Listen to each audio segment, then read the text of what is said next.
ایک حدیث سنانے لگا زندگی بھر بھولنا نہ، دل کی تختی پہ لکھنا یہ روایت۔ توجہ ہے آپ کی؟ جاگ رہے ہیں؟ بار والوں کو میری بات کی سمجھ آ رہی ہے؟ حدیث سنانے لگا ہوں، ابن حجر اسقلانی حدیث لائے ہیں۔ رسول پاک صلی اللہ علیہ وسلم نے فرمایا جہاں مرد اور عورت اکیلے ہو وہاں تیسرا شیطان ہوتا ہے۔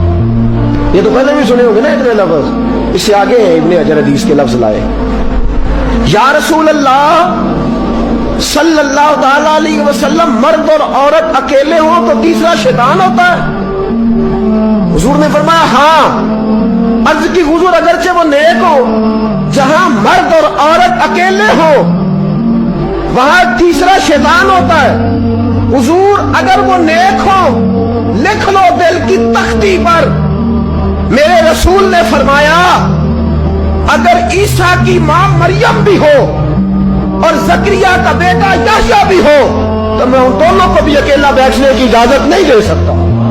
فرمایا عیسیٰ کی ماں مریم جو رہی مسجد میں، پلی مسجد میں، جس کی پاکیزگی کا اعلان قرآن کر رہا ہے، عیسیٰ کی ماں مریم۔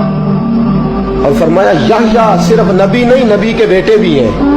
فرمایا اگر یہ دونوں بھی ہو، ایک نبی ہو اور ایک ولی ہو، فرمایا میں ان کو بھی اکیلے بیٹھنے کی اجازت ہے۔